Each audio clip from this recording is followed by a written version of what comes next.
There were multiple witnesses, and an object was seen to land in a place called Rendelscam Forest.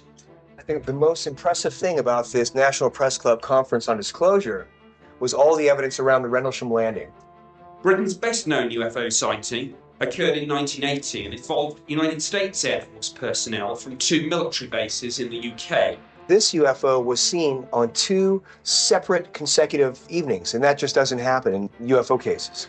That's when this object appears over RAF Bentwaters, the most secure U.S. military base. They must have some sort of official explanation for this. What the skeptics believe is that there was a lighthouse in the distance. The lighthouse was maybe flashing in the distance, and these soldiers were somehow confused by the lighthouse, and they thought it was a UFO. I don't believe it, Pat. That's not right. These are hard-trained individuals. How would they think it's a lighthouse? I mean, it doesn't make sense. I hear you, Jeff, but that's what the experts have been saying for the past 27 years.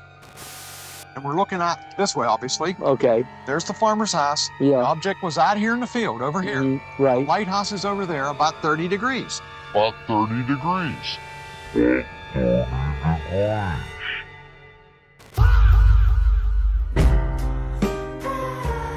Sounds like an interesting theory. You know, guys, we can model that out. We can do our own experiments.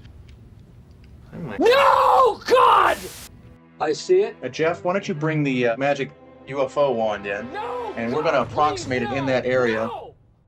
That position where Jeff has that light is where Colonel Halt said this UFO had You landed. can see the reflection in the window from his point of view, and what's interesting is that the lighthouse is a separate light entirely, not reflecting in the window. But I don't understand how the lighthouse even plays into this. That's a very good point. The lighthouse is almost over the horizon, and it's just a very strange idea that experienced servicemen would get excited about a lighthouse in the distance.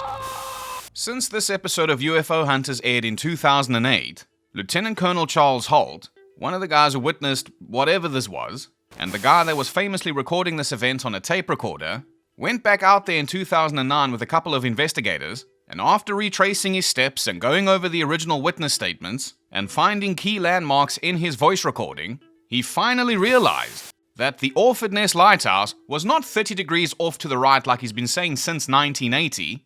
He realized that the lighthouse was actually directly behind the farmhouse, which is where he said the UFO was.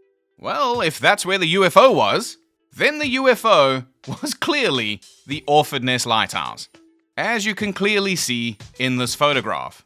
Now, if you zoomed in enough, you'd also be able to see that the shield on the lighthouse that blocked the light from going into the towns did not block the light from going into Rendelscam Forest. Now, you'd think after realizing that he was wrong for so long about this, maybe he'd finally change his mind and say, well, maybe it could have been the lighthouse then. Colonel Charles Holt instead activated his trap card. He now says that the UFO was actually to the left of the farmhouse, and not actually directly in line with it, or behind it, like he had been claiming for 29 years. Sadly, this doesn't match his original bearings, which is why the UFO hunters built the lighthouse to the right of the farmhouse. This also doesn't match his real-time description on his voice recording, and speaking of that voice recording, Colonel Holt, for the entire time that he was witnessing this UFO, never once mentions the lighthouse. Now, despite that, Charles Holt has claimed over the years that he was aware of the lighthouse the entire time, and that, like I said before, it was 30 degrees off to the right of the farmhouse. However, this is where we get to the biggest problem here. It is a pulsing white light that illuminates the forest, and if that wasn't the light they saw, then what they're saying is that within their line of vision, there were 2 pulsing white lights illuminating the forest. And there you have it. That's the abridged version of Rendelscam Forest, probably debunked. I am 100% convinced though that what these guys saw was the Orford Ness Lighthouse. The only reason I'm saying probably is because in the original statements, the way these lights are described is that they sound like separate entities. So it could have been a couple of things. But the one thing I don't think it was aliens. What is the point of traveling trillions of miles to get here and then doing nothing? They didn't even take back any sticks with them to build more UFOs to crash in Roswell. Well, anyways, that's the fun short version. So if you want to stick around for the long version, I'm going to point out all the red flags in this story that suggest to me that it's all just a bunch of overblown nonsense. A lot of drug nuts running wild. You addicted to drugs. By the way, I was kinda sick when I recorded this, so please excuse the croaky voice. Been getting sick quite a lot lately. Sick of these stupid fucking stories.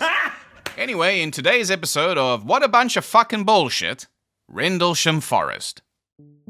Now, if you've heard about the Rendelscam Forest UFO incident before, you know that some people consider this story the most compelling UFO case of all time, going as far as calling it Britain's Roswell. Now that's pretty bold, considering that Roswell was also a bunch of fucking bullshit.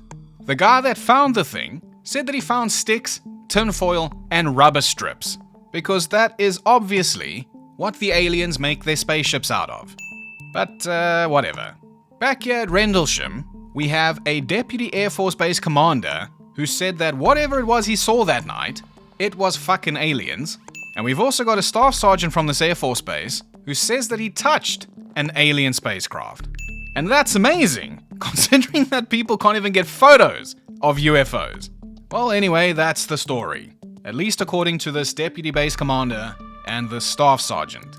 Now, the thing is, they weren't the only people out there that night. They weren't the only people to witness whatever this was. And the story told by the other witnesses is significantly different. In fact, the original story, as told by the guy who touched the alien spaceship, is also significantly different. Therefore, some people consider this story a bunch of fucking bullshit. And the only way that you can believe that this was an alien spacecraft, or any craft for that matter, is if you disregard all of the facts, all of the evidence, the astronomers, the locals familiar with the forest, the radar reports, or lack thereof, and the original witness statements, which are shockingly far less interesting than this revised version of Rendelscam Forest that you're probably more familiar with, and quite clearly and plainly state that the light that they were chasing was the Orford Ness Lighthouse. Now, I'll admit that I'd never seen the original witness statements before making this video, and I assume the reason that nobody brings them up is because of how detrimental they are to this UFO story.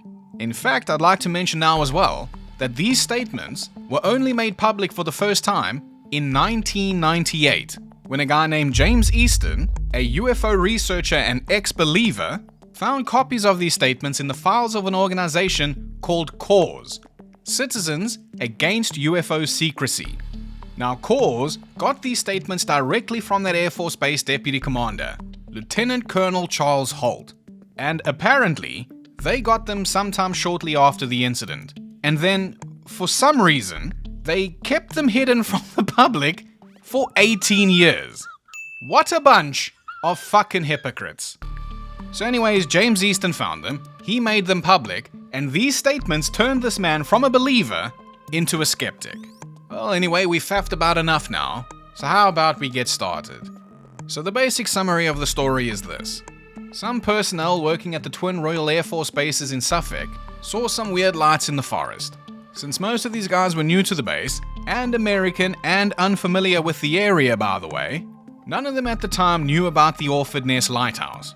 And through a combination of strange optical illusions, misunderstandings, and natural nocturnal lights, the world now believes that there were aliens in Rendelscam Forest. Because trees must just be so fucking interesting. Perhaps that's where they get their sticks to build their fucking spaceships. On a more serious note though, not sure why these aliens weren't more interested in the fucking nuclear weapons housed at the base just a few hundred meters away from those trees. But then again, we are talking about a UFO story, so please leave all your logic and reason at the door.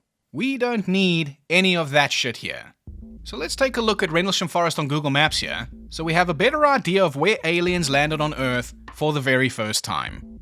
So Rendelscam Forest here is a 1500 hectare woodland found in Suffolk, England. It's situated between the town of Woodbridge, the village of Orford, and the Suffolk coast.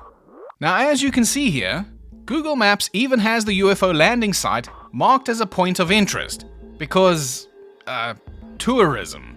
However, there are actually 8 different tourist landing sites there. And that's obviously because the story is so compelling and so detail-oriented. Now, something else you'd probably notice are these two massive airstrips here. And these are what are known as the twin bases. We have Royal Air Force Base Woodbridge over here, and then roughly about 3 miles away, we have Royal Air Force Base Bentwaters over here. And finally, back in 1980 when this happened, the Orford Ness Lighthouse would have been about here. Now, just as a brief bit of history about these two bases, they were built during World War II, specifically here along the Suffolk coast, to accept distressed aircraft returning across the North Sea after running raids over Germany. Later though, in 1951, the Ministry of Defense would transfer control of both Woodbridge and Bentwaters over to the United States Air Force. The reason for this was to strengthen NATO's strategic defense in Western Europe during the Cold War. And these twin bases would become a critical forward base for the USAFE, the United States Air Forces in Europe. Now, these bases hosted jet fighters as well as nuclear weapons as part of a collective rapid response deterrence strategy. So, considering that there were nuclear weapons there, when you think of how these people responded to this unidentified flying object, it really makes you wonder why they didn't take it more seriously. Now, something else that could be important, is mostly just a theory though, but something to note here is that while Woodbridge and Bentwaters both offered housing for many of the US Air Force personnel, they just couldn't accommodate all of them. Supposedly, there was something like 13,000 people. That's personnel and their families. So many of them rented homes in this town here called Ipswich. Now, the reason that this could be important is because there is an interesting trend when it comes to UFO stories. And that trend is, before almost all of them, like 80-90% of them, there is almost always some kind of UFO buzz in the air. Either from a movie playing on TV, like in the case of Travis Walton, or a Twilight Zone or Outer Limits episode which influenced Betty and Barney Hill's description of their alien abductors, or a rocket booster re-entering the atmosphere which led to UFO mania running wild on Zimbabwe, brother! Or even just some sort of public excitement, like the Summer of Saucers craze that America was experiencing just before an alien spaceship made of sticks, tinfoil and rubber strips crashed in Roswell in 1947. Now, if you think Rendelscam Forest is going to be any different, then I'm afraid I have some bad news. You might just be an MK Ultra test subject, still experiencing the lasting effects of superpowered government LSD. Now, I don't know if you remember the 80s. I don't, I wasn't alive yet. But I've heard that it was a real good time to be a movie fan, particularly a sci-fi movie fan. I mean, in the year 1980 alone, you lucky bastards who were alive back then got theatrical releases of Star Wars Episode 5, The First Friday the 13th, The Shining, and a special edition of Close Encounters of the Third Kind. Nowadays, we get Disclosure Day. Jesus Christ, that movie was fucking bad. But back then, 1980, it really was the good old days. And it just kept getting better, because you also got Hangar 18, The Aliens Are Coming, Without Warning, Invasion, UFO, The Day That Time Ended, Contamination, Alien 2, On Earth, and The Battle Beyond the Stars. But what is the relevance of this? Well, it means that UFOs and aliens were shoved down people's throats almost as much as I shove irrelevant wrestling references into my YouTube videos, for no reason in particular. But people were loving them. Both the recurring Steiner Math promo and all of the Alien movies. And people love these Alien movies so much that Ridley Scott's Alien got 141 and 2/3 chance of winning an Academy Award, which it did in 1980. Now, just about a month or so before the Rendelscam Forest thing took place, the Gaumont Cinema in Ipswich was playing a special edition of Close Encounters of the Third Kind, while at the same time, the ABC Cinema in Ipswich was showing Hangar 18, my second favorite Megadeth song, but also a science fiction film designed to feed the belief in crashed UFOs and government cover-ups. How odd that just a month later, RAF Woodbridge and Bentwaters would be at the center of the exact same fucking claim. And with that, we finally get to the question, what the fuck happened at Rendelscam Forest? Well, amazingly, there were actually two separate incidents.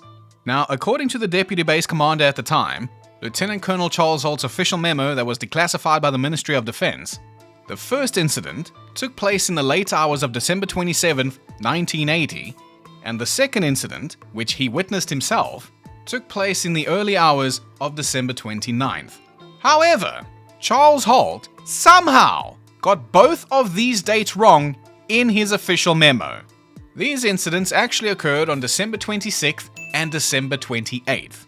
Now, this was confirmed by a phone call that an RAF Woodbridge staff member made to the police about this UFO. So you know shit's bad when the Air Force is calling the police for help. But it begs the question, how in the blue hell did Charles Holt fuck this up? Especially since these witness statements were dated. These people are often described as credible sources and professional observers. So if that's the case and Charles Holt is in fact infallible, then how did he make this mistake? Or are we maybe just putting too much pressure on these people and forgetting that they are human beings, and human beings can make mistakes. They can misidentify things. They can forget things. They can misremember things, which is why it's a good idea to document all of these things, which is what the witnesses did. They dated their statements, and the phone records to the police station corroborate this. Now, why is this such a big deal? Why am I going on and on and on about it? Well, again, the question is, how could these Air Force personnel, these highly trained professional observers, mistake a fucking lighthouse for an alien spaceship? Well, he got the date wrong, and the date was written for him on 4 out of these 5 statements. Now, is it the end of the world that Charles Holt made a mistake? Well, maybe not the end of the world, but maybe just the end of this UFO story. But making mistakes is fine. And I think I'd rather Holt be mistaken than the alternative. Aliens are here, and they're doing nothing. What are you doing? Nothing. Just hanging around. Looking at trees. But anyway, instead of just regurgitating all the same bullshit people have made up about the story over the years, let's do something that no YouTube channel has ever done before. Read the original witness statements. Now, if you want to read these statements for yourself, or if you just want as much information as possible on Rendelscam Forest, then I would highly recommend Ian Ridpath's website. That's a great place to start your investigation, and your investigation's probably going to end there as well. In my opinion, this man has figured it out, and I myself haven't come across any other website or investigator that has done this amount of research on Rendelscam Forest. But then again, if Ian's opinion and theory doesn't work for you, then maybe the original witness statements will, because they're going to tell you exactly what they were looking at. Anyway, let's get into the first witness statement by Fred Skip Buran, the commanding shift officer in Central Security Control at Bentwaters. Quote, at approximately 300 hours, 26 December 1980, I was on duty at Building 679, Central Security Control, when I was notified that AC John Burroughs had sighted some strange lights in the wooded area east of the runway at RAF Woodbridge. Shortly after this initial report, AC Burroughs was joined by Sergeant Jim Penniston and his rider, Airman Edward Cabansag. Sergeant Penniston also reported the strange lights. I directed Sergeant Coffey, the on-duty security controller, to attempt to ascertain from Sergeant Penniston whether or not the lights could be marker lights of some kind, to which Penniston said that he had never seen lights of this color or nature in the area before. He described them as red, blue, white, and orange. Penniston requested permission to investigate. After he had been joined by the security flight chief, Major Sergeant Chandler, and turned his weapon over to him, I directed them to go ahead. Penniston had previously informed me that the lights appeared to be no further than 100 yards from the road east of the runway. I monitored their progress, he's talking about Penniston, Burroughs, and Cabansag, as they entered the wooded area. They appeared to get very close to the lights, and at one point, Penniston stated that it was a definite mechanical object. Due to the colors that they had reported, I alerted them to the fact that they may be approaching a light aircraft crash scene. I directed Sergeant Coffey to check with the tower to see if they could throw some light on the subject. They could not help. Penniston reported getting near the object, and then all of a sudden, they had gone past it and were looking at a marker beacon that was in the same general direction as the other lights. I asked him through Sergeant Coffey if he could have been mistaken, to which Penniston replied that if I had seen the other lights, I would know the difference. Moses, bro, calm down. Penniston seemed somewhat agitated at this point. You got me mad now. Probably because he wanted to see some fucking aliens. They continued to look further, to no avail. At approximately 3:54, I terminated the investigation and ordered all units back to their normal duties. I directed Penniston to take notes of the incident when he came in that morning. Keep that in mind, that is very important. So Penniston had no fucking notes when he came in that morning, and then Skip tells him to write down some notes. Quote, after talking with him face to face concerning the incident, I am convinced that he saw something out of the realm of explanation for him at that time. I would like to state at this time that Penniston is a totally reliable and mature individual. He was not overly excited, nor do I think he is subject to overreaction or misinterpretation of the circumstance. Later that morning, after conversing with Captain Mike Verano, the ship commander, I discovered that there had been several other sightings. Any further developments, I have no direct knowledge of. Very spooky. Now before we move on to the next witness statement, let's just take a second here to get some additional context. Now according to Ian Ridpath, this bright light that John Burroughs saw apparently appeared as if it was descending silently into Rendelscam Forest. From what was described, Skip Buran thought that this may have been a downed aircraft, so that's why he permitted the security team to go and investigate. However, according to multiple astronomers, what this light actually was, this thing that was descending into Rendelscam Forest, was an exceptionally bright meteor, which they termed a fireball. Now I have a sneaking suspicion that some people are thinking, oh, how convenient. A meteor flew over the forest at the same time a UFO did. Meteors and balloons are always the excuses. Think whatever you want. We just need to remember one thing here. The reason this story exists in the first place is because of this meteor. John Burroughs, Jim Penniston, these guys saw this meteor at 3 a.m. in the morning, and the reason they went into the forest in the first place was to investigate that meteor. Without that meteor, they would have never gone into the forest. Without going into the forest, they would have never seen all the strange optical and light illusions that they saw. Without all of those strange optical and light illusions, Charles Holt would have never gone into the forest on December 28th and seen what he saw. It all comes back to this meteor. Now, according to Ian Ridpath, this exact meteor is documented in a British Astronomical Association report, which notes that this fireball was seen at about 2:50 a.m., give or take about 5 minutes, by 4 other witnesses in southern England, and all 4 of them estimated its brightness to be comparable to the gibbous moon, which is a 3/4 moon, as well as having a 3 or 4 second duration. Ian Ridpath says, quote, in that bare information lies the genesis of one of the most celebrated UFO cases of all time.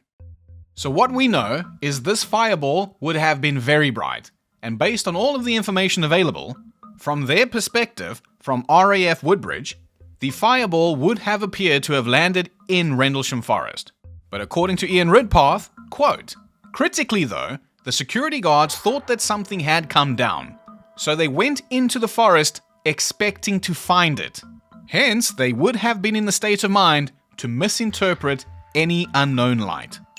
Now, if we wanted an additional piece of evidence that what prompted these guys to go into the forest in the first place was this fireball, there was an interview done with another security guard who was working around Bentwaters named Richard Bertolino, and he reported that he was on duty on the morning of December 26, 1980, when he and his driver, Sergeant Hall, saw what he described as a very bright falling star. It had a blue-green luminescence and a sparkly tail to it. Richard said that their immediate feeling was that it was close to them and falling between the 2 bases. Then shortly after seeing this, Richard claims to have heard someone on the radio say, quote, there's a UFO out here. Now this isn't in any statement, and Richard never wrote a statement either, but this does come from an interview that he gave in 2009. Now fair enough, Richard also said this happened at about 1 a.m., so that's not entirely consistent with the fireball.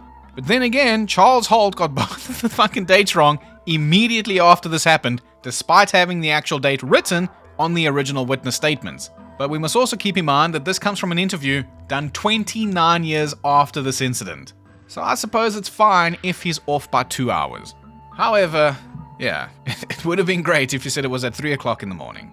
But in Ian Ridpath's opinion, Richard's interview supports the theory that the thing that kicked off Rendelscam Forest was a fireball. A piece of space shit burning in the atmosphere. But this is good because this means that these guys actually did see something. And something that I'm sure we can all agree would have looked really fucking weird. So let's move on to the next statement now by A.C. John Burroughs. Now, John Burroughs is a strange case because he seems to have changed his mind about what happened that night sometime after like 2001. Because when he was talking with James Easton around about the time that James wrote this article on screen, John Burroughs still maintained that they only saw some anomalous lights. The shit that he claims nowadays is a little bit different. But at least it's not as crazy as the shit that Jim Penniston and Charles Holt are claiming nowadays. But don't you worry, we will get to that later. In the meantime, here's John's original statement. What the fuck is this? Alien hieroglyphics? No wonder no one reads these witness statements. Because they can't! Well, let's try and decipher what John said here. Alright. On the night of 25-26 December at around 300 hours, while on patrol down at Eastgate, myself and my partner saw lights coming. Now, I'm retyping this as I see it. Myself and my partner saw lights coming from the woods due east of the gate. The lights were red and blue, the red one above the blue one, and they were flashing on and off. Now, look, I'm just guessing at what he wrote in this statement, because I cannot for the life of me read this. I think I'd like to start a revolution that outlaws the use of cursive throughout the world. Anyways, quote, because we never saw anything like that coming from the woods before, we decided to drive down and see what it was. We went down to Eastgate Road and took a right at the stop sign, and drove down about 10 to 20 yards to where there is a road that goes into the forest. I could see a white light shining onto the trees, and I could still see the red and blue lights. We decided we better call it in, so we went back up towards Eastgate. I was watching the lights and the white light started coming down road. We got to the gate and called it in. The whole time I could see the lights, and the white light was almost at the edge of the road, and the blue and red lights were still out in the woods. So, just in case you were wondering, so far this has taken me 15 real-life minutes to retype. I'm still not even sure if it's correct. But that's not really what's important. What is important? Why do the red and blue lights seem to be a separate entity from the white light? Now, I don't know about you, but in my opinion, this doesn't really support the idea that this was one singular alien spacecraft. At the moment, all we have, like John Burroughs said, are some anomalous lights. There are a lot of things that they could be. Well then why, Mystorian? Why can't they be alien UFO lights? Well, fair enough, you got me there. So using that same creative thinking, these lights that John Burroughs saw could have also been pranksters. In 2005, a police officer named Kevin Condy came out and admitted that it was just him in the forest fucking around with a cruiser that had some modified lights on it. Of course, people don't believe him, because obviously aliens makes more sense. Now, I'm not saying that I believe him either, it's just, how do you prove it? But I suppose it's just a take his word for it kind of thing. But at the end of the day, the theory that makes the most sense is the lighthouse. Now, by the way, the lighthouse is not the only light that was out there. In the direction that these guys were looking and heading when they went to go investigate, they were heading and looking directly towards a fucking farm. From my bedroom window, I can also see a farm. And I can tell you that as a matter of fact, I have seen lights and trucks and all sorts of shit there at all weird times of the morning. And sometimes I do wonder to myself, what the fuck are you doing at 3 o'clock in the morning? But I suppose if I really wanted to know, I could go over there and ask them. Just like all of the guys in this story could have done. They could have went to the farmers there and asked them, what the fuck is going on here? But do you think that they're gonna do that? Of course not. But anyways, we've avoided this for far too long now. Let's get back to the alien hieroglyphics. Quote, a security unit was sent down to the east gate, and when they got there, they could see it too. The white lights and the red and the blue lights and all that shit. We asked permission to go and see what it was, and they told us we could. We took the truck down the road that led into the forest. As we went down the East Gate Road, the road that led into the forest, the lights were moving, something. They appeared to stop as something. Now, I have no idea what words he wrote here, but what I think he's saying is that the lights moved with them, as in some kind of parallax effect, and the lights stopped moving when they stopped moving. If that is what he wrote here, this, to me at least, suggests that the thing that they were chasing was stationary and was only affected by optical illusions as they moved. Quote, "We stopped the truck when the road stopped and went on foot. We crossed a small open field that led into the trees where the lights were coming from, and as we were coming into the trees, there were strange noises, like a woman was screaming. Also, the woods lit up and you could hear the farm animals making a lot of noises, and there was a lot of movement in the woods. All three of us, that's Jim Penniston, John Burroughs, and Ed Cabansag, all three of us hit the ground, and whatever it was started moving back toward the open field. After a minute or two, we got up and moved into the trees, and the lights moved out into the open field. We got up to a fence that separated the trees from the open field, and you could see the lights down by a farmer's house. We climbed over the fence and started heading towards the red and blue lights, and they just disappeared. Once we reached the farmer's house, we could see a beacon going around, so we went towards it. We followed it for about 2 miles before we could see it was coming from a fucking lighthouse. There it is, in black and white, written by the guy who observed this thing. Lighthouse. But how can they confuse a lighthouse and a UFO? No. I think it is you who is confused. John Burroughs has identified the thing as a lighthouse. Anyways, he goes on to say, quote, "We had just crossed a creek when we were told to come back when we saw a blue light to our left in the trees. It was only there for a minute and just strobed away. After that, we didn't see anything." Now, I have no idea what this last sentence says. However, based on Burroughs' statement, the area where this was witnessed was determined to be here. So these guys are pretty much facing exactly east. Now look what happens when we zoom out. Amazing. The Orford Nest Lighthouse is literally exactly where they are looking. Now I know that people have claimed that the lighthouse had a shield so the light would not shine on the surrounding towns and shit, and this is true. However, that does not mean that the lighthouse did not shine into the forest and to where our witnesses saw the lights. I found this video on YouTube that explains this very, very well. And in this 3D rendering, very, very approximate again, this shows how the beam will sweep around and then be blocked as it comes inland. Even with this wide blocking that I've done here, you can still see it's still viewable from the landing site, and that explains basically why that is. Now there's a comment on this video that says, quote, "So the lighthouse beam caused these events just over a few nights. Not before or after these nights.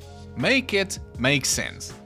Now this person's probably making the assumption that no other human being on Earth ever went into Rendelscam Forest at 3 o'clock in the morning and saw this weird shit for themselves. That, as a matter of fact, is false. We'll get to it later, but there's a story from a forestry worker who worked at Rendelscam Forest who saw this weird shit for himself as well. The difference, though, is that the locals knew about the lighthouse. The reason that these guys went into the forest in the first place was because of the fireball, and they expected to see a downed aeroplane, and without any prior knowledge of the lighthouse, they saw some weird optical illusions that you too could witness yourself if you went into that forest. However, if you knew about the lighthouse, you'd probably just say, "Oh, that's just the Orford Nest Lighthouse." Unfortunately, we can't do this anymore because the lighthouse was demolished in 2020. And even if you did go before 2020, the light bulb that the lighthouse was using had been changed sometime shortly after the Rendelscam Forest thing happened. And after switching the bulb, there was a drastic change in how bright the light actually was. It was actually a lot dimmer. And I suppose believers could say something like, "Oh, how convenient, it's always weather balloons, meteors, or light bulb changes." But then again, you could ask the locals yourself. But why the fuck would we ask the locals? We don't want lighthouse stories, we want aliens. Anyways, let's get back on track. Now there is a third page to Burroughs' statement, and it's a diagram that he drew. Now for the people just listening, what Burroughs has done here is he's drawn a big circle that says red and orange, and that circle sitting on top of like a triangle, probably to indicate a beam of some sort, a light beam. Then inside the triangle it says blue lights would blink on and off inside the beam, plus the beam would be red and orange. Now red and orange is an interesting description, since this is how the lighthouse lamp could appear. Officially, at this time in 1980, the lamp was classified as white, but it could appear as a warm yellowy orangey red light, as can be seen in this photo here. Now next to the triangle, John made a line pointing to the red and orange circle, saying that this would move back and forth, up and down. He then says the blue and white and orange would come out when it was sitting in one place. No idea what that means. The blue lights would come out of the beam and the white lights below. Also no idea what that means. But if a lighthouse could appear as an orange or red light, what the fuck could the blue and the white lights have been then? Well, do you remember when things got so bad that the Air Force called the police? Yes, this could have been a police car. This could have even been Kevin Condy in his weird fucking modified police car. It makes a little more sense than aliens, doesn't it? Especially since the police had been called quite a while ago already. In fact, why don't we just jump ahead quick and see what the police said after they came out and investigated.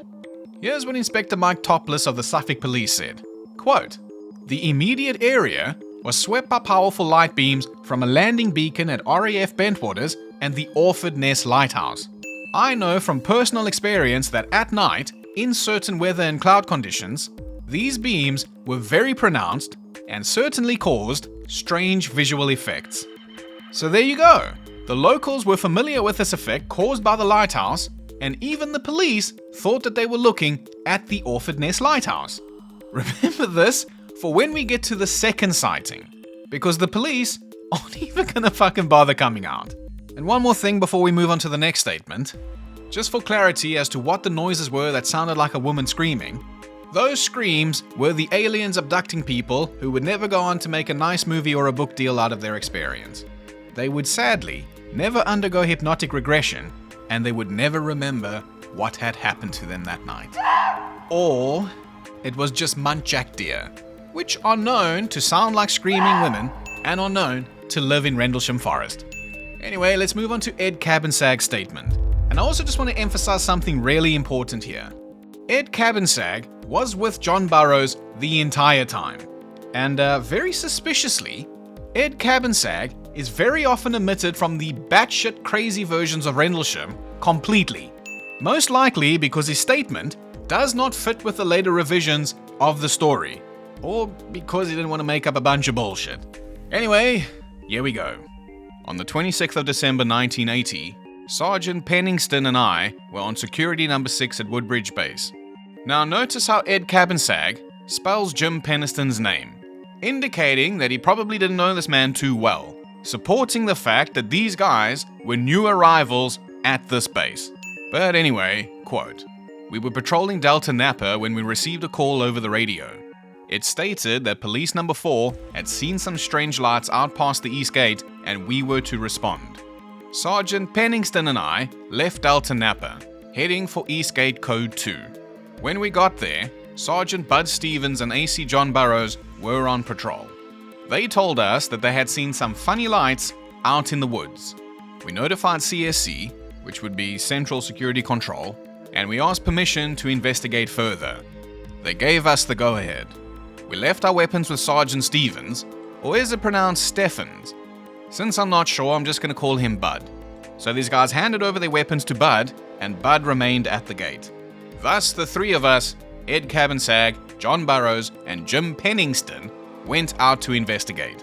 Now, hypothetically, if these lights were considered a threat, like this is some sort of foreign aircraft or a fucking hostile alien invasion, what sense does it make to leave your weapons at the gate? In my opinion, this suggests to me that what these guys saw was not considered threatening. Anyway, we stopped the security police vehicle about 100 meters from the gate. Due to the terrain, we had to go on by foot. I assume he just forgot to type the word go. We kept in constant contact with CSC. While we walked, each one of us would see the lights: blue, red, white, and yellow. The beacon light, which I assume he means beacon, turned out to be the yellow light. We would see them periodically, but not in a specific pattern. As we approached, the lights would seem to be at the edge of the forest. We were about 100 meters from the edge of the forest when I saw quick movement. It looked visible for a moment.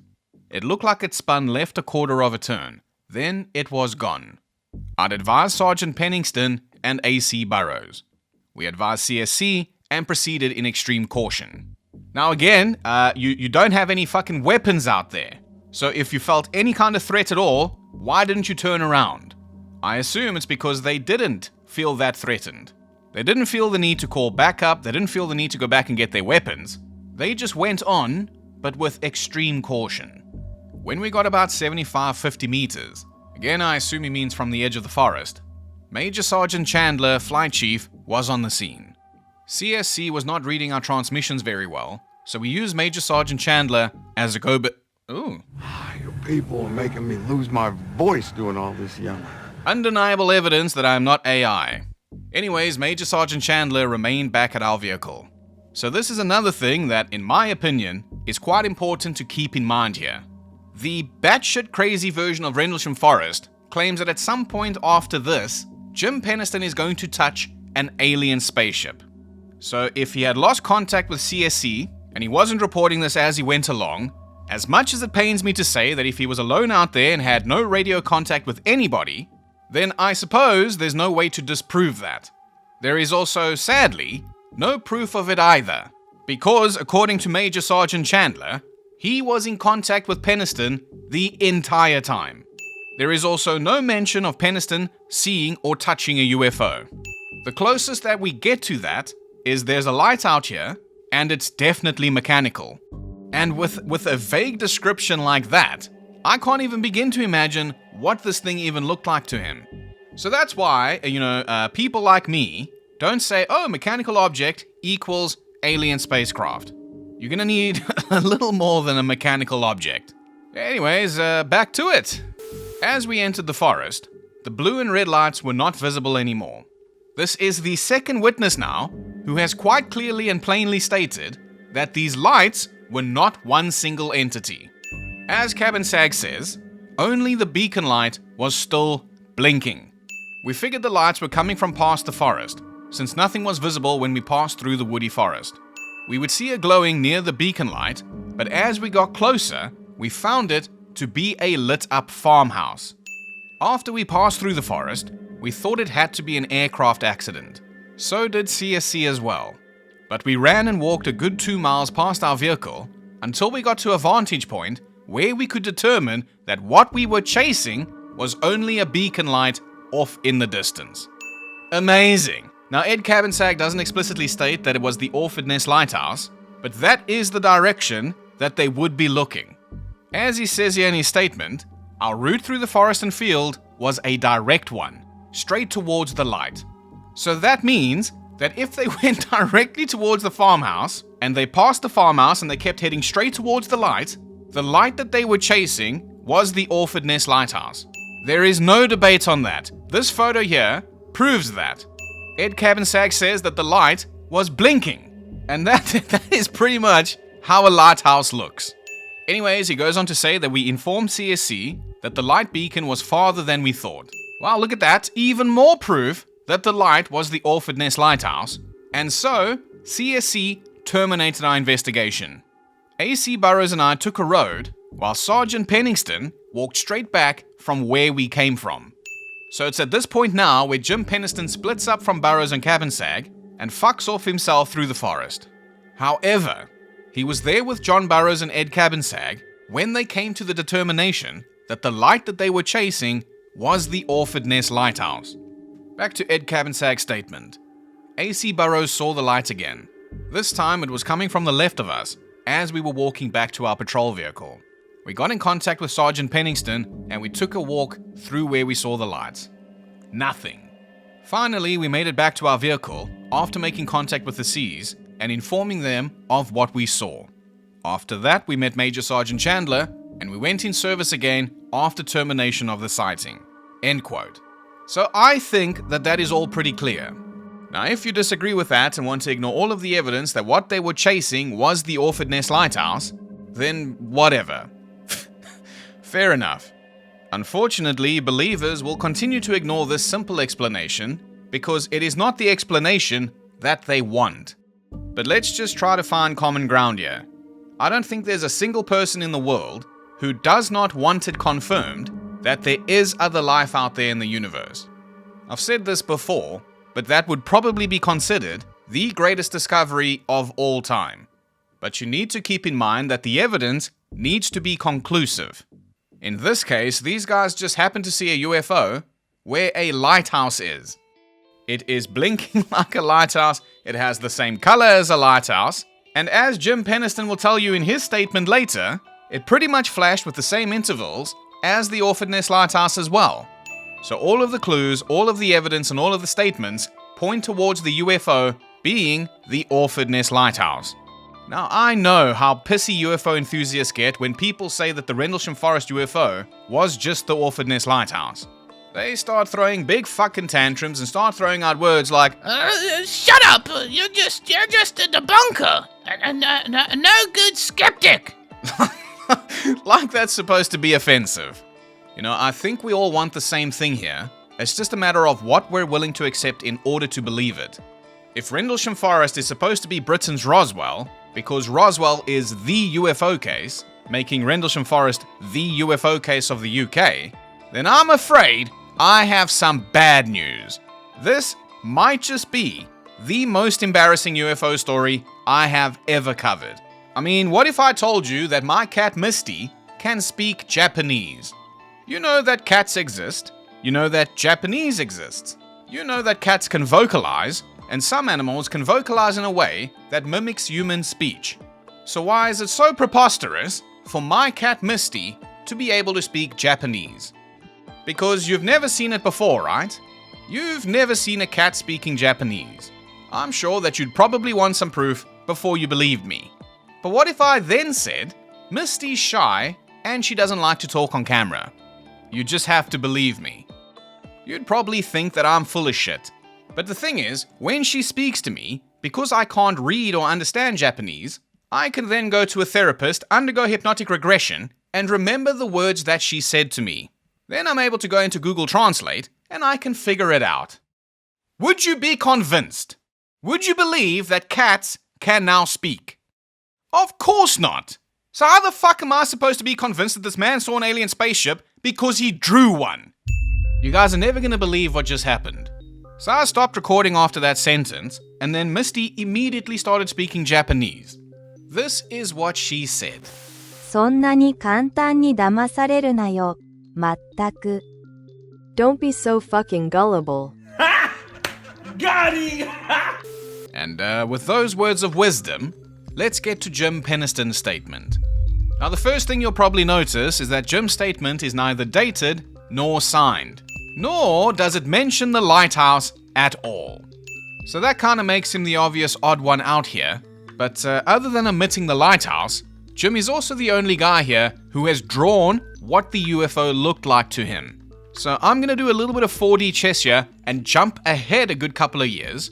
Because in a Facebook argument that I assume happened in about like 2010, sometime around there, but I'm honestly not entirely sure when it took place. But whatever, Jim Penniston had a little tiff with Skip Buran on Facebook.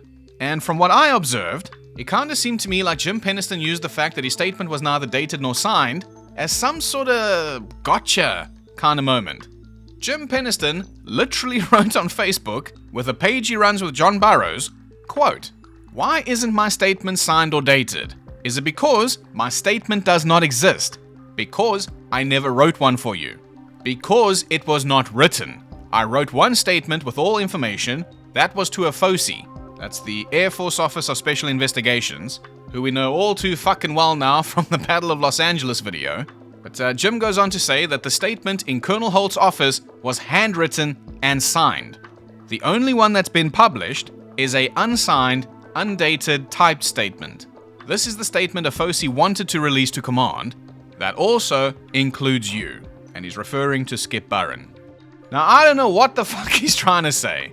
Jim Penniston's statement includes a drawing of what I have to assume is the alien spaceship that he saw out there. So I don't know if he's trying to imply that somebody back at base made a fake statement to hide the truth about alien visitation, but then still included a fucking drawing of the alien spaceship. Surely that's not what Jim Penniston is saying, because that would be fucking stupid. But I do get the feeling that that's what he's saying. So anyway, this is Jim's first drawing of the alien spaceship. Yep, first he is going to keep redrawing it, and he's going to keep changing the design as well. And sadly, this is not half as good or funny as the Aerial Kids UFO drawings. This thing just looks like a box between the trees. So because I live my life by the wise words of Misty, the first thing that I would assume this to be is a car between the trees. But maybe that's just because I'm already aware of the police car. Now, believers in UFO stories have the unfair advantage of being able to constantly change the story and the reports. So as you would expect, as is of course tradition, Jim Penniston would provide us with a second drawing. And here is the alien spaceship now. And wow, what a massive upgrade this thing just got. This thing looks completely different now. And by the way, this drawing was made on December 29th, 3 days later. Oh, at his home in Ipswich, where the cinemas just so happened to be playing 2 different alien movies. In the year 1980, by the way, when film studios were just shitting these movies out because they made fucking money. And they made money because there was a fascination with this type of thing. This is also the same year, by the way, where Bill Moore's Roswell book came out. So if we want to say that people didn't have an interest in the subject at the time, and not watching the movies and not talking about UFOs, fine. I mean, we can't say for sure that Jim Penniston did go watch these movies at the cinema. That's true. We can't say that he read the Roswell book. That's true. But what I can say is, how the fuck did he even get this angle here? The top view. Did he climb a fucking tree or something? So, in my opinion, that suggests to me that this guy did have somewhat of an imagination. I wouldn't even be able to guess what the fucking roof of my apartment looked like, because I have never seen it. Yet this guy somehow draws a top view of an alien spacecraft. You're not going to believe this had happened again. I stopped the recording, and then Misty said this. 本当にクソみたいなデタラメだ. What a bunch of fucking bullshit.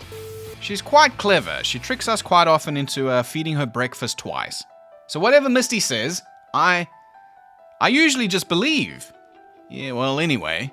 I skipped the part in the Facebook argument where Jim says to Skip, quote, "Hello, Skip. Why the change of story, Skip? I can post your statement if you would like.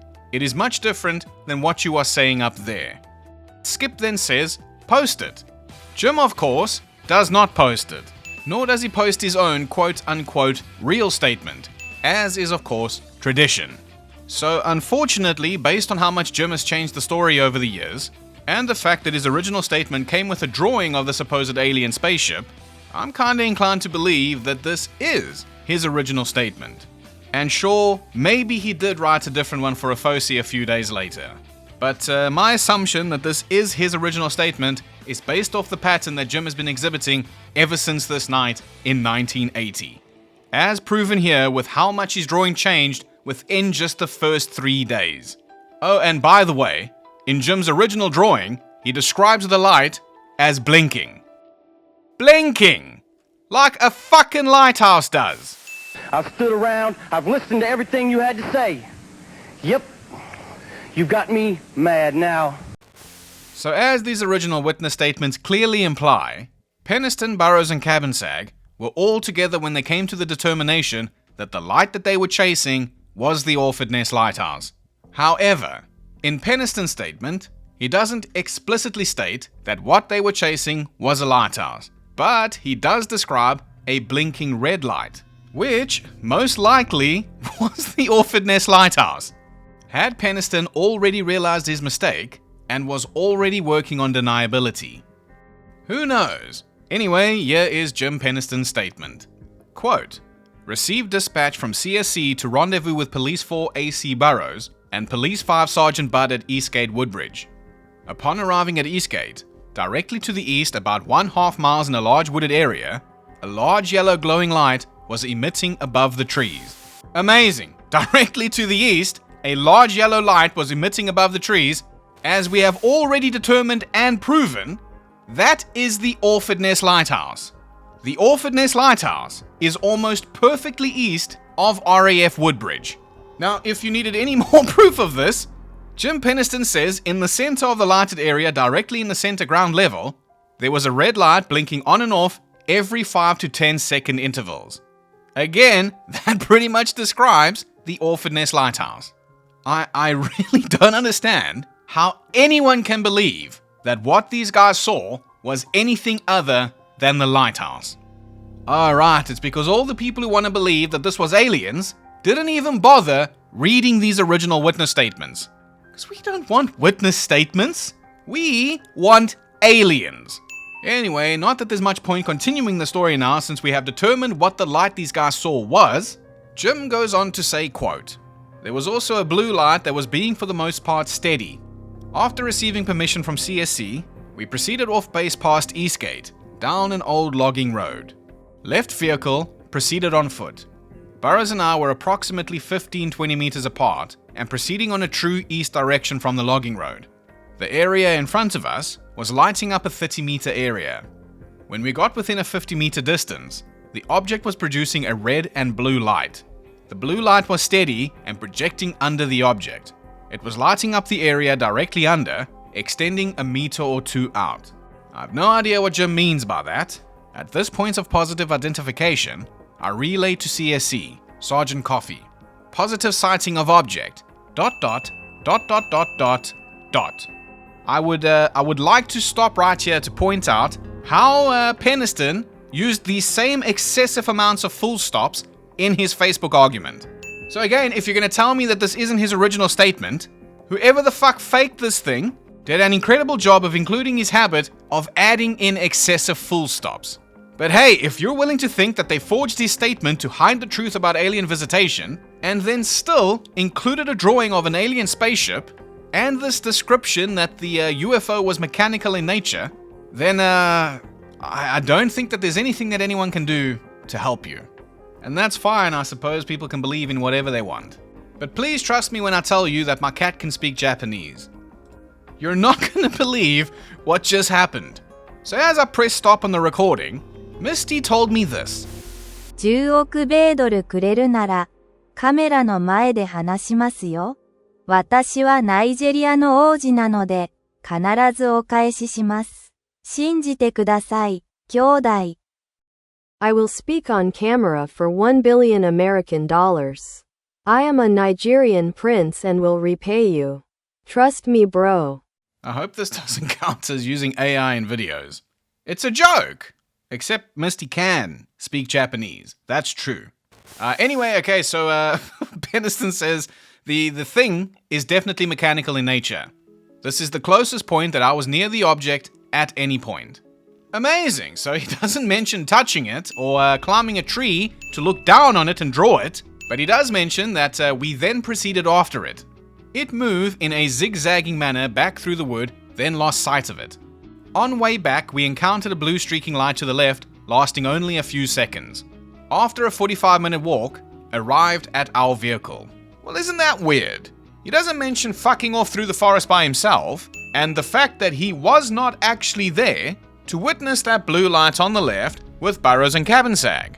Now, the conundrum is, who do we believe? Do we believe Jim Penniston, who for some reason omits the lighthouse and neglects to mention that he split off from Cabansag and Burroughs, and who will tell us later that he touched an alien spaceship, and downloaded alien messages in the form of binary? Or do we believe Ed Cabansag, who has, as far as I can tell, never said anything stupid about Rendelscam Forest? The choice is yours, I guess. Personally, I'm gonna go with the guy who isn't trying to bullshit me into believing that he downloaded binary from an alien spaceship. Alright, we got one more report to cover, and then that covers all of the original witness statements. And the last statement is written by Master Sergeant Chandler. Shit, did I call him Major Sergeant earlier? Oh, fuck, I did. Oh no, I made a mistake. Because I'm human. And I'm gonna leave that there because I'm not gonna go re-record that. Instead, I'm gonna blame aliens. Those motherfuckers. Okay, before we cover Chandler's statement, let me first share Ian's thoughts on this. So Ian said, quote, Master Sergeant Chandler was the most senior officer in the forest on the first night. He was in radio contact with Penniston throughout the incident, relaying progress back to Sergeant Coffey at Central Security Control at Bentwaters. Chandler reports no loss of communication or missing time, as some versions of the Rendelscam Forest story have subsequently suggested. Chandler also saw nothing taking off from the forest. However, what he does report is Penniston's identification of a beacon light, i.e. the lighthouse, a significant detail that is missing from his own statement. Amazing. So what did Master Sergeant Chandler write? Well, he said, quote, "At approximately 300 hours, 26 December 1980, while conducting security checks at RAF Bentwaters, I monitored a radio transmission from AC Burroughs, law enforcement patrol on RAF Woodbridge, stating that he was observing strange lights in the wooded area just beyond the access road, leading from the east gate at RAF Woodbridge." It's probably a good time to mention that I am doing a little bit of guessing again as to what some of these words on this statement are, because this thing looks like something Ed and Lorraine Warren would put on their website to back up their story of a fucking werewolf. But anyway, Sergeant Penniston, security supervisor, was contacted and directed to contact Burroughs at the east gate. Upon arrival, Penniston immediately notified CSC that he too was observing these lights, and he requested to make a closer observation. After several minutes, Penniston requested my presence. I departed RAF Bentwaters through Ditley Gate for RAF Woodbridge. When I arrived, Sergeant Penniston, AC Burroughs, and Airman Cabansag had entered the wooded area just beyond the clearing at the access road. We set up a radio relay between Sergeant Penniston, myself, and CSC. On one occasion, Penniston relayed that he was close enough to the object to determine that it was definitely a mechanical object. He stated that he was within approximately 50 meters. He also stated that there were lots of noises in the area, which seemed to be animals running around. Each time Penniston gave me the indication that he was about to reach the area where the lights were, he would give me an extended estimated location. Alright, listen carefully to this next bit now. He eventually arrived at a beacon light. However, he stated that this was not the light or lights he originally observed. You gotta be fucking kidding me. Well, fair enough then. I guess it was aliens all along. But, what light exactly was he even referring to? As we know from the other statements, these lights were described as separate entities. So was he talking about the fireball, or the optical illusions in the forest, or Kevin Condy out there in his modified police cruiser? Did Penniston even know about the fireball? Did he even know about the lighthouse? The answer is surprisingly simple. No, they did not. They didn't know about the lighthouse, and these guys thought that the meteor was a downed aeroplane. Master Sergeant Chandler goes on to say he was instructed to return. While en route out of the area, he reported seeing lights again almost in direct pass where they had passed earlier. This again could have been the police car. Shortly after this, they reported that the lights were no longer visible. Penniston then returned to RAF Woodbridge. After talking to the three of them, I was sure that they had observed something unusual. At no time did I observe anything from the time I arrived at RAF Woodbridge. Right, well there you have it. Those are the original statements about the alien invasion of Suffolk that occurred on December 26, 1980. Now, if you are already familiar with the Rendelscam Forest story, let me ask you something. Does any of this shit sound familiar to you? I know that it doesn't, because I've rewritten this script 5 times now. I've had it sitting for 5 months, and I just keep finding new things to add to it. Hence, the excruciating length of this video. And sadly, we are not even halfway through. So I'm gonna do a part 2 again. I hope you don't mind. This is a bit too much to do all at once. But the point is, when I finally found these original statements, I thought, well damn, the best way to prove that these guys didn't see aliens was by letting them tell you what happened themselves. And they are, like I said, shockingly far less interesting. That said though, we will get to the batshit crazy revisions soon. Now, according to James Easton, the researcher who found all of these statements, which were again hidden for 18 years in the piles of shit of an organization against UFO secrecy, I'm gonna let you decide why they didn't feel the need to release these. However, according to James Easton, Penniston's account of what happened that night changed dramatically after undergoing hypnotic regression. Because what's a UFO story without a little hypnotic regression therapy? The aliens are traveling billions of miles, probably trillions of miles, with technology beyond human comprehension, they're flattening our corn and erasing our memories. Yet, somehow, through the magical powers of hypnotic regression, therapists are able to bring all of these memories back to us. Swinging pocket watches and therapists' words are all it takes to beat alien technology. And thank God for that, I suppose. Because without hypnotic regression, Betty Hill would never remember that star map the alien showed her.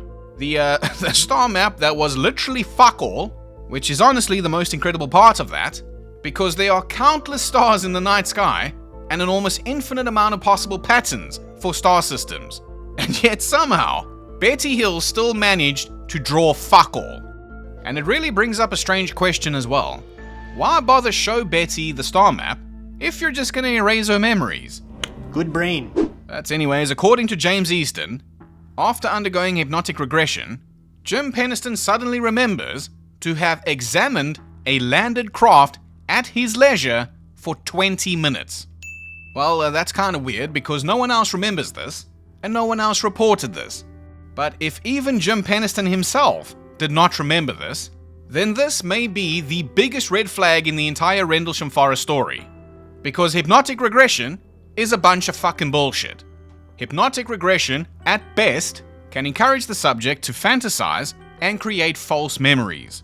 There is no fucking, storage system in the brain to go in there and retrieve files.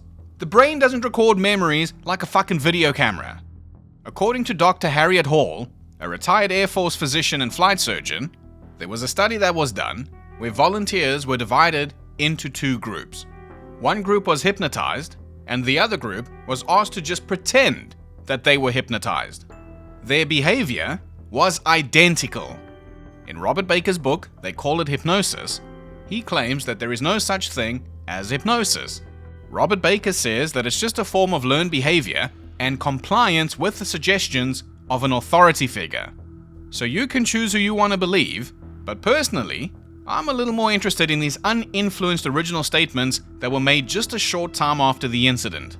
But anyway, Penniston now claims that he and Burroughs saw a mysterious glowing craft once they entered the forest that was apparently metallic in appearance and had some colored lights.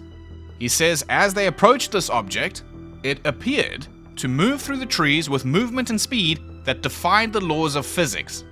According to a website called Ancient Origins, referencing the batshit crazy version of Rendelscam Forest, despite its rapid speed, hardly any sound was made by the craft. Only Jim Penniston provided a report on the sighting. In his statement, now I'm not sure which statement, but he didn't fucking say this in his original witness statement, but Ancient Origins says in his statement, he said the craft was 3 meters tall and about 3 meters wide at the base. No landing gear was apparent, but it seemed like she was on fixed legs. I moved a little closer, I walked around the craft, and finally, I walked right up to the craft. I noticed the fabric of the shell was more like a smooth, opaque black glass. So, when the fuck did that happen? How the fuck can Penniston say that Burroughs also saw this shit, but Cabansag somehow didn't, when we know that Burroughs and Cabansag were together the entire time, and Penniston fucked off on his own? Also, why do Burroughs and Cabansag both neglect to mention this mechanical object thing in their original statements, if that is what was really seen out in the forest that night? Surely that's some kind of security risk. An unidentified aircraft or some shit is fucking around out there near an Air Force base. And most importantly, why is Cabansag not even mentioned in this version of the story? Is it maybe possibly because he didn't want to go along with Penniston and Burroughs' bullshit and had to be removed? Fucked if I know, but this shit gets even worse, believe it or not. According to Ancient Origins, as they observed the craft, it suddenly took off at full speed, heading towards a barn, causing further havoc as its bright lights disturbed the local wildlife and farm animals. Burroughs and Penniston raced after it, climbed over a fence, and then watched as the red and blue lights shining from the craft vanished as it passed the barn. Now this is probably the biggest bunch of fucking bullshit I have ever heard in my life. And I'm going to tell you why. It sounds like they were in the same position and they headed towards the same farm. However, that farm was a vegetable farm. There were no fucking farm animals there. Therefore, there probably wasn't a fucking barn there either. Anyway, when both Penniston and Burroughs, without Cabansag apparently, returned to the base, they were wary of writing their report of the incident for their commanding shift officer.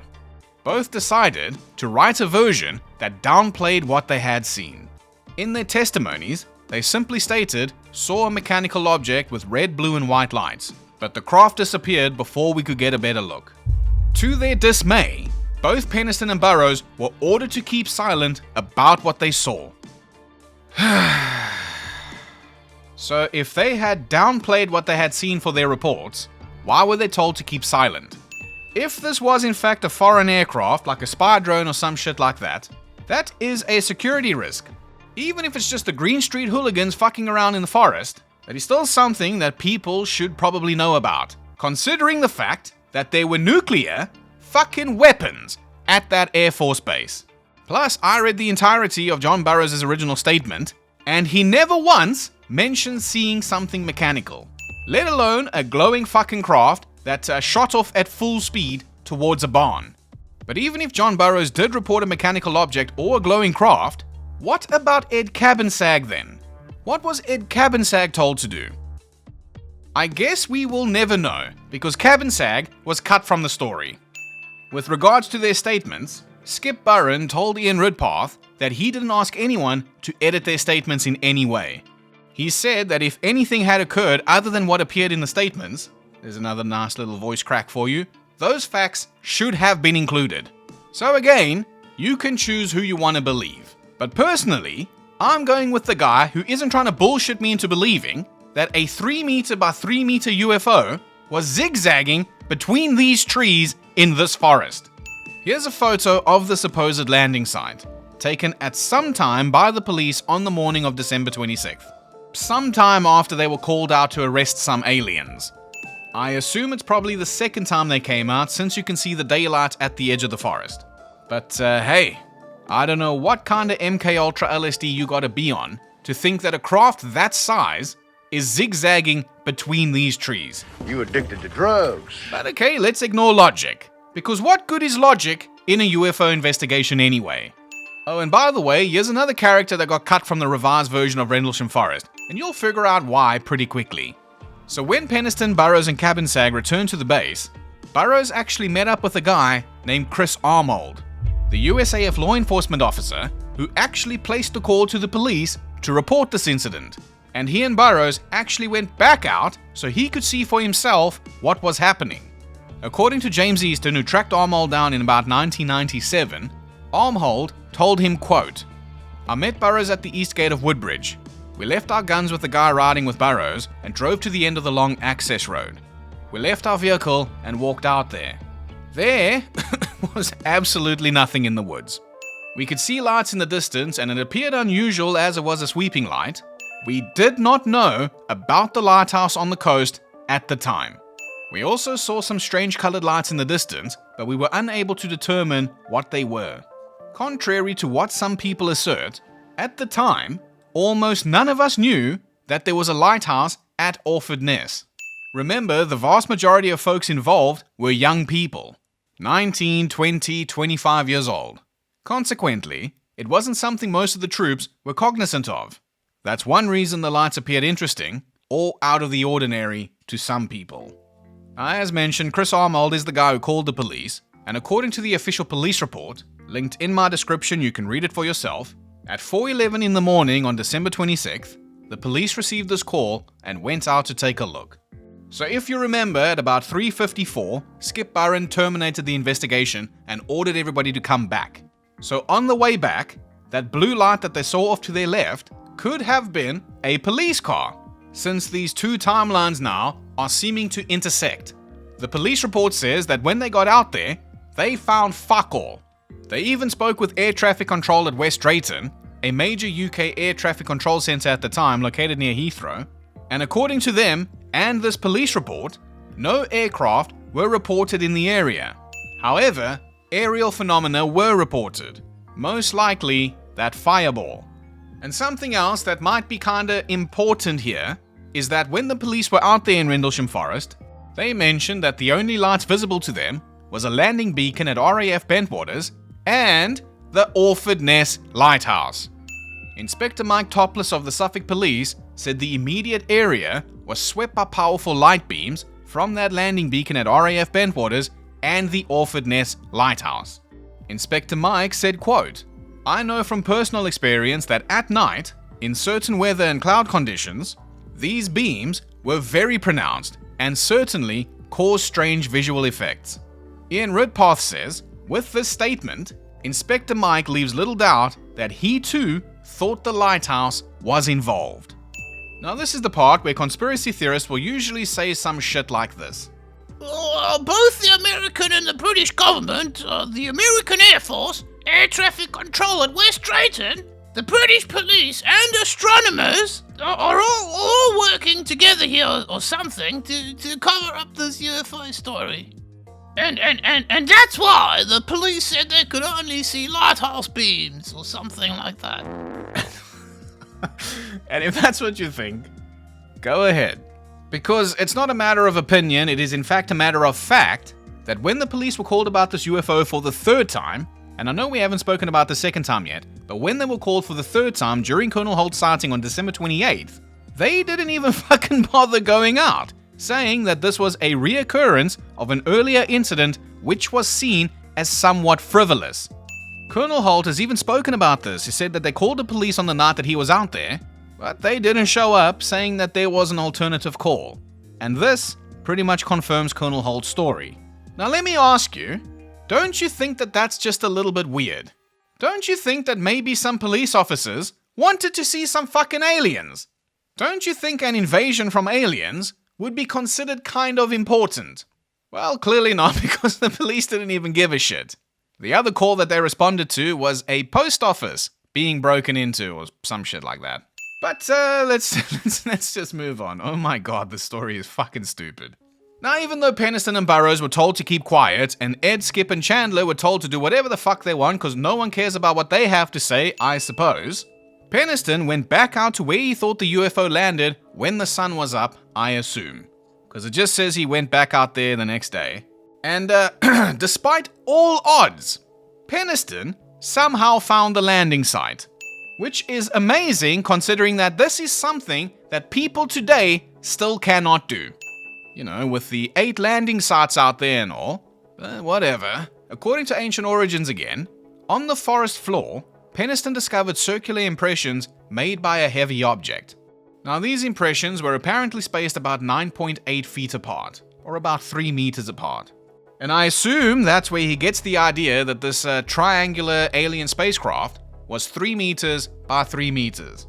Penniston then immediately made plaster cast impressions of the landing marks. Burroughs and Penniston also revealed that burn damage and broken branches were present near the indentations in the ground. Though their commanding shift officer told them to remain silent, the plaster casts and the tree damage made other servicemen extremely curious, turning the site into a curiosity hotspot for military personnel. Amazing, yet we still don't know where the fuck the landing site is. However, it is true at least that Penniston made some molds of the impressions. Apparently, this is a photo of them. But anyway, the police were in fact called out for a second time now at 10:30 AM on December 26th. So supposedly, somebody from RAF Bentwaters called them and said, hey, we found where a craft of some sort could have landed. Now I'm not sure who called them this time, maybe I just missed the caller's name. But I have to ask, why were the police called again if the witnesses were supposed to keep quiet about this? If this was supposed to be so top secret that people would later accuse the Air Force once again of hiding proof of alien visitation, how does it make any fucking sense that somebody from Bentwaters called the police? And what the fuck are the police supposed to do about that? You motherfuckers are the Air Force. This is technically kinda sorta your jurisdiction. So there is another theory that I do want to offer up quickly, and that theory is that this was all a prank. This was some big fucking joke. Just gotta say it's a pretty fucking lame joke. Japanese speaking cats, kinda funny. UFOs, pretty fucking boring. So anyway, the Suffolk police then dispatch another officer out to Rendelscam Forest. Now apparently the police did actually find these 3 marks on the floor, but they described them as an indeterminate pattern. Now here's the thing. If we're gonna accuse the police of covering up this UFO story as well, because it was real, right? Because this was an alien spaceship, then what is the reason that they didn't come out for the third call? You know, I don't think a post office being broken into at 3 o'clock in the morning is a bigger concern than being attacked by fucking aliens. If aliens are attacking us, we need to get all the reinforcements we can get. Gather up all the therapists and pocket watchers you can. We need to save the Earth. But no, they just said, no, fuck that, we're going to the post office. Another big problem here is they describe this pattern of these 3 marks as an indeterminate pattern, which surely means that none of the sides of this triangle were the same length. There was no intentional design here, and therefore these marks on the ground were probably not made by a craft of some sort. And you know what's cool? We can actually say this with a lot of confidence because we know for a fucking fact that the burn marks and the broken branches that were described by the witnesses were actually made by one of the rangers that worked at the forest. The trees had been marked for felling, which means they're going to go out there soon, they're going to cut these trees down and sell them, which is exactly what happened a couple of days later.